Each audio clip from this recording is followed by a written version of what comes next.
My name is Melissa Riddle, and I'll be discussing HPC applications and verticals. We're going to start with the relevant forecasts. Here we have the on-premises broader market that includes servers, storage, middleware, applications, and service. We are going to be focusing on applications, which is ISV software, and middleware, which includes compilers, schedulers, operating systems, and so on.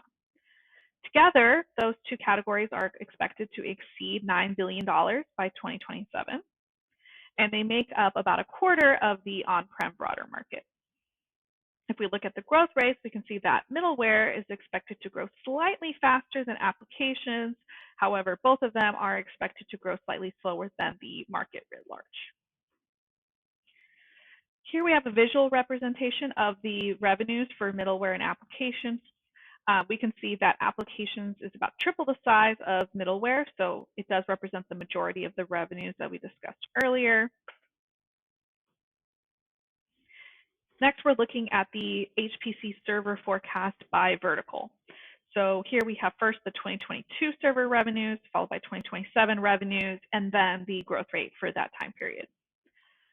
Most verticals are expected to exceed $1 billion in servers each annually by 2027. And the fastest growing verticals here include other, weather, CAE, geosciences, university, academic, and biosciences.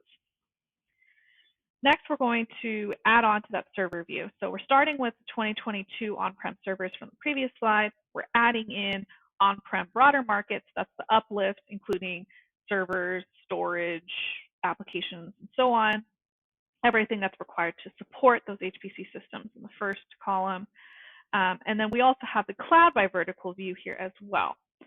And then in the final column, we're getting total HPC by summing the on-prem broader market and cloud, because they're mutually exclusive, and getting an estimate of total HPC spending that way.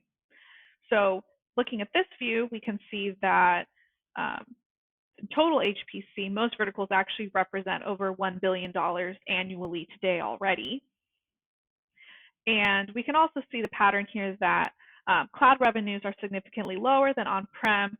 And in general, we can see also that the largest verticals for on-prem servers are the same as the largest verticals for the on-prem broader market, and they're the same largest verticals for total HPC. Those verticals are government lab, university, academic, CAE, biosciences, and defense. Next, we're going to take a look at the same categories, but growth rates instead of revenues.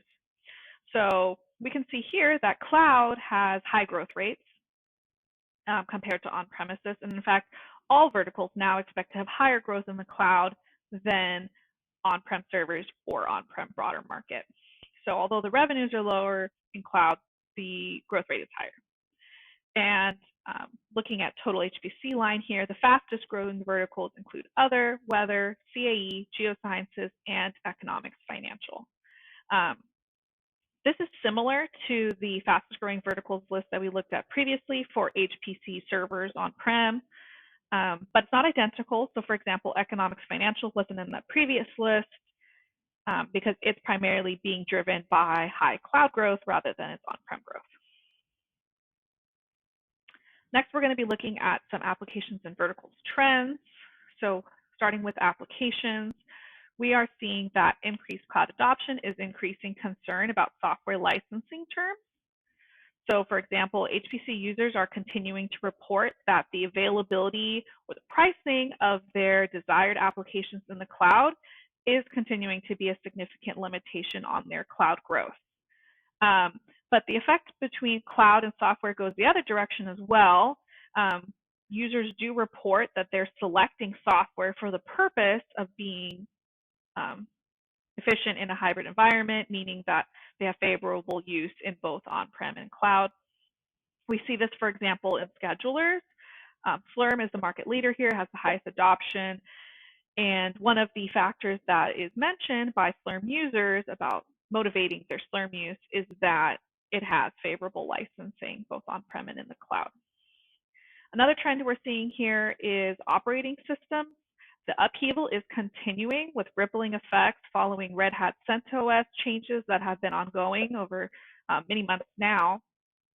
We did see initially some users saying that they were evaluating other operating systems, and we do continue to see some end users that are evaluating multiple operating systems. We've seen many different kinds of changes, users that have evaluated a new operating system, but then they went back to CentOS, they evaluated a new operating system and now are evaluating a different one, multiple at the same time. Many different configurations are possible here. And another effect that we've seen here is that it's kind of thrust the open source community into the news because we've been seeing the development of open source partnerships. There's been an outpouring of pledges and so on.